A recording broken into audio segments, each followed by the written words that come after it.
It starts in Texas, Nineveh, Texas, passes through Nineveh, Missouri, Nineveh, Indiana, where it has the highest magnitude at 1.023 at a local time of 3:07 p.m. Then it goes through Nineveh, Ohio, Nineveh, Pennsylvania, Nineveh, Virginia, Nineveh, New York, and Nineveh, Nova Scotia. Video, New York Post, May 19th, 2015. Eerie trumpet sounds are coming from the sky. You can see right there it says video clips from all around the world have captured an evil sounding trumpet noise. Now let's get to the next headline. And it comes from the San Diego Union Tribune. What's causing those weird trumpet noises in the sky? The next headline was from January 17th, 2023. Kingston residents attempt to explain mysterious early morning sounds. And the final headline comes from Indy 100 on August 1st, 2023. Terrifying roars from the sky convince people the apocalypse is coming. Now family, I'm about to roll you some video footage. It's from December 18th, 2023, and then the video will be over with. But guys, you decide. What do you think these noises are? Are they trumpets? What's going on with this? Here's the video. Yes, y'all get right. Man, this has been happening all day. If I ain't right with the Most High, I suggest y'all get right with the Most High, because that's a trumpet. I don't care what nobody says. That's a trumpet. I ain't out here trying to prank nobody. That's loud, bro. Bub, that's loud. If y'all ain't right with God, y'all need to get right. This always happens when something bad. When something bad is when something is near, you always hear this sound. Get right, get left. Yeah, that's updraft. Oh, jeez. Wind is definitely picking up. This is definitely 60-mile-per-hour winds. Maybe even 70. It's been doing that all day, man. Like, that's some weird stuff. That's definitely a trumpet. It's like one of them. I seen this on the social media. I heard it. Y'all need to shut that door or something. We need to get the light out or something. Yeah, that's definitely. I really hope that's not a tornado. I don't think it is. That's a trumpet. I don't care what nobody says. That's definitely a trumpet. Yeah, I need to call somebody. Half the neighborhood's gonna hear this. Half the neighborhood's gonna be speaking out, bro. They gonna be like, "Can you hear that? Can you hear that?" Yeah, we need to call somebody. I'm about to call my mom. Our power might go out. It's flickering.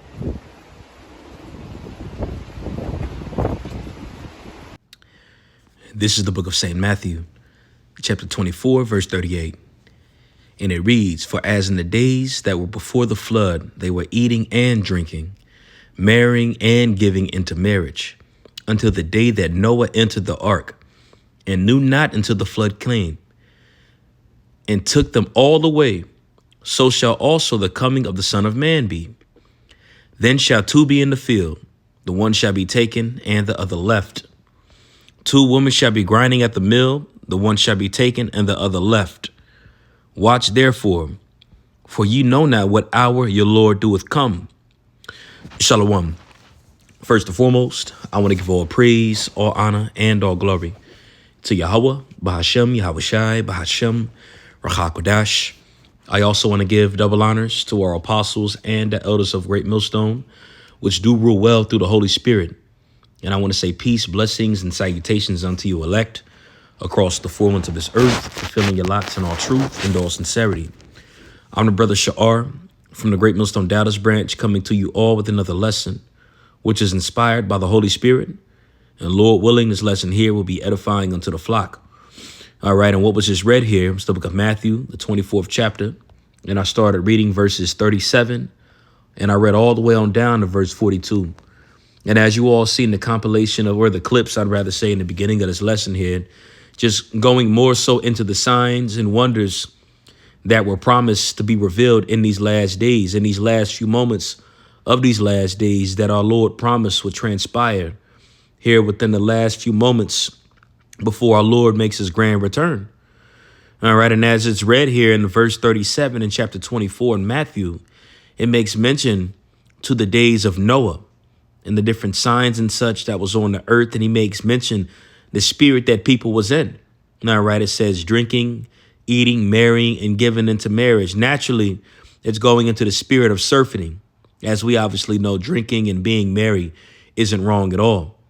All right. But it's going into pretty much the bread and circuses that's out here and all the distractions that are here in Babylon and different various parts that we're scattered at. And these distractions are meant to keep you Israelites engulfed in these how can I put this here? These distractions and this entertainment is fully set up for you people to be drawn in. And that's ultimately what verse 38 is going into: eating and drinking, marrying and giving into marriage, completely living your lives in this westernized and this wicked, all right, pre-flood behavior. All right. That's exactly what this is going into. Everything that you see here right now, when you look outside or when you scroll on social media or when you hear the conversation that's in these people's mouth, it all circles back to Matthew 24 and 38. All right. And in the meantime, when you had the whole world being in this spirit, you had Noah that was in the spirit of building the ark. He was in the spirit of obeying the will of the Heavenly Father. And as the scriptures say, he's a preacher of righteousness. All right. So as you have these days that are in comparison to the days of our forefather Noah, where they were eating and drinking, marrying, giving into marriage, being driven to entertainment, being drawn in to the affairs of his life, you have that remnant that's left here building that ark. You have that remnant that's left here fulfilling the will of the Heavenly Father, just as Noah fulfilled the will. And the reason why Noah built that ark is because he was warned. All right. And that same warning that Noah received, we received that warning as well, as we've been given the Holy Spirit. All right. Let's go on and pull this scripture up in the book of Hebrews, the 11th chapter. And this is going into our forefather Noah. All right. Because again, our Lord Yahweh Shai is making a crucial comparison. What was going on in the days of our forefather Noah to what we're seeing right now. And just as Noah was warned by the Heavenly Father to make him move and start building, it's the same spirit here that moved us to fear to start doing what we were supposed to be doing, which is obeying the Heavenly Father, building the spiritual ark. That way that we will be found without blame when our Lord Yahweh Shai comes with the angels. Now, this is Hebrews chapter 11, verse 7. And it says, by faith, Noah, being warned of the Most High of things not yet seen, moved with fear. And that's the point there. All right. Noah moved with fear and he acted on things that he was told, that didn't even come to fruition yet, which shows you the faith that our forefather Noah had back then. All right. Because he acted upon an impulse that the Lord gave him. And that impulse was something that's never happened before. He was told it was going to rain. And not only was it going to rain, but it was going to rain for 40 days and 40 nights. And you put yourself in the shoes of our forefather Noah, an individual that's never seen rain from the heavens, never even heard of it. You read it in the scriptures where it goes into how there was dew that watered the plants. All right. There was water from the earth that came and watered the plants. All right. Rain was something that was unheard of in the days of Noah. So the Lord telling Noah that it was going to rain water from the heavens and he should build this ark. And it took him quite some time to build that ark. All right. It took him quite some time while he was prophesying on something that he didn't even see. It was just something that he heard, but it was just enough for him to be moved. All right. And it's the same spirit here within these last days. As you read it in 2 Corinthians chapter 5, I believe verse 11, it makes mention through the terror of the Lord, we persuade men, just as Noah was moved to build that ark through the terror of the Lord. As is written, he was moved with fear. So this is why we do what we do. This is why we constantly do lessons. This is why we go in the highways and we go in the hedges, because we're moved with fear. We were given a task and we were commanded, and we are commanded to fulfill that task. All right. We are commanded to fulfill that task. And the Lord aids us and helps us with faith boosters such as prophecies being fulfilled and these wonders and these works being shown in the earth and in the heavens. Case in point, circling back around to why I initially wanted to do this show, going into those weird, ominous, strange noises that people are hearing. All right. And frankly, I believe those are the chariots. And I'm just speaking as a man. Obviously, we can't put a finger on exactly what that sound is, but I believe that those sounds are the chariots. And as another sign and wonder that our Lord promised would be upon the earth and the heavens within these last days. All right. So this is back in Hebrews 11:7.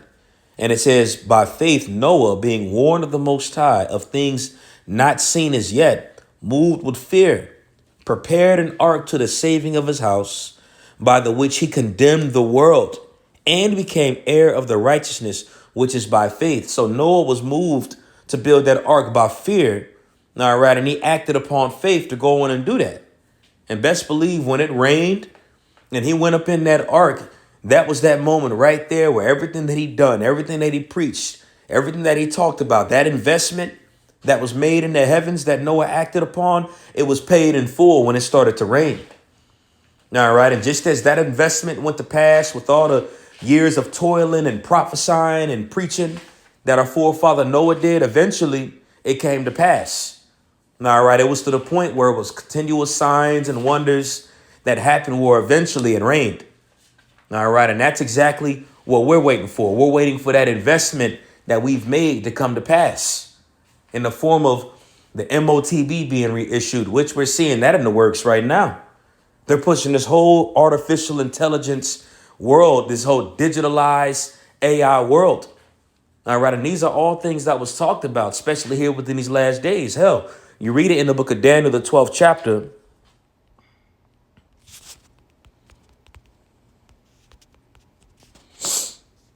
And I'm going to jump straight to it in chapter 12, verse 4.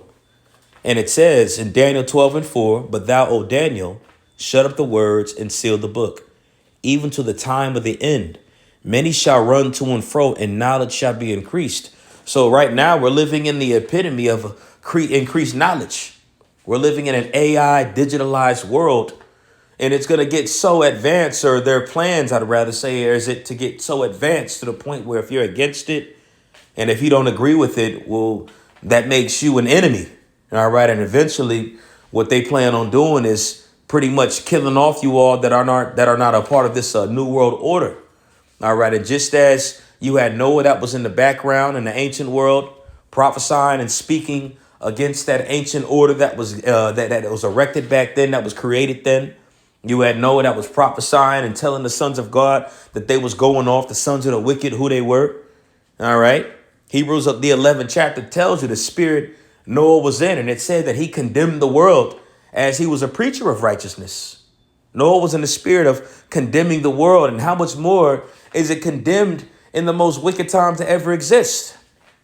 Yeah, our Lord Yahushua compared today to the days of our forefather Noah, but we know that it's worse than it was back then. All right. Even 2nd Ezra, the 5th chapter tells you, all right, the state of the earth back then versus the state of the earth. Well, I'd rather say the state of the earth in the beginning, which Noah lived pretty much in the beginning. All right. Roughly, I'll say the 7,000th year to 8,000th year of earth, Noah was alive. All right. Which is still fairly early compared to now, which we're in the 12,000th year pretty much of the creation of earth, or the existence of earth, I'd rather say. 2nd Ezra, the 5th chapter tells you the weakness of people when the earth grows in age.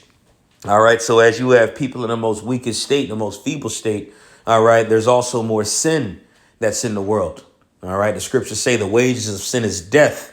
And as you have death in an all-time high right now, that just shows you the abundance of sin that's actually entered into the world, which is where you also read it in Proverbs, the 29th chapter, when the wicked increase transgression, increaseth also, but the righteous shall see their fall. Just as Noah saw the fall of those wicked when it rained, and just as we, Lord, well aware of that number, are going to see the fall. All right. But again, in the meantime, in between time, we've been given signs and wonders and things to look out for that our Lord warned us about. And there were going to be signs in the earth and signs in the heavens. And you can see the strangeness of these events that are happening right now. I mean, they're getting stranger and stranger. All right. It's to the point where Esau's so-called scientists and warlocks and his monthly prognosticators and such, it's only so many excuses that they can keep coming up with. You know, this kind of reminds me of that movie, The Prince of Egypt, even in the scriptures. But I know that movie, The Prince of Egypt, gives a beautiful visual of what was taking place back then, where you had those miracles that was being done. All right. And they were miracles to us, but to those Egyptians, they were plagues. All right. Which they were plagues in general, but they were plagues that didn't affect the Israelites, who we are. All right. And those first few plagues and those first few events that took place, you had those Egyptian magicians, all right, Janus and Jambres, that was able to duplicate and replicate those miracles and wonders that was done. Pretty much they had an explanation of why, especially when you watch it in that movie. But when those plagues got more severe and when they got to the point where they got more real, they weren't able to be duplicated nor replicated. And it's the same thing here within these last days. It's getting a lot more strange out here. It's getting a lot more freaky. And it's only going to get more freakier, as the scriptures say in Sirach, the 36th chapter, to show new signs and other new works. All right. And even in Isaiah, I believe it's in Isaiah 28 or is Isaiah 29, it goes into how the Lord is going to bring to work his strange work and bring to pass his act, his strange act. So be prepared for a lot more strange, wondrous works to be done. Hell, just earlier today, a few brothers did some lessons and posted an article going into this eclipse that's going to cover America. All right. And ironically enough, as this eclipse crosses over America, there's 7 cities that this eclipse is going to cross over that go by the same name of Nineveh, which Nineveh was an ancient Assyrian city in the ancient world that the Lord eventually brought down. All right. Because of wickedness being at an all-time high. And just as the Lord brought Nineveh down in its due time, it's the same concept here when you look at Babylon. And I believe that's very spiritual, going into that eclipse, crossing over the country and passing over those 7 cities of Nineveh. All right. It's very spiritual. So prepare to see a lot more. OK, the Lord is working, and be prepared to see a lot more wonders and works, just as the scriptures say. So I'm going to end it off on that. I didn't want this to be long at all, but to the point. And hopefully this was edifying. I want to give all praise, all honor, and all glory to Yahweh, Bahashem, Yahweh Shai, Bahashem, Rachakodash. I also want to give double honors to our apostles and the elders of Great Millstone. And I want to say peace, blessings, and salutations unto you elect across the 4 winds of this earth, fulfilling your lots in all truth and all sincerity. Shalom.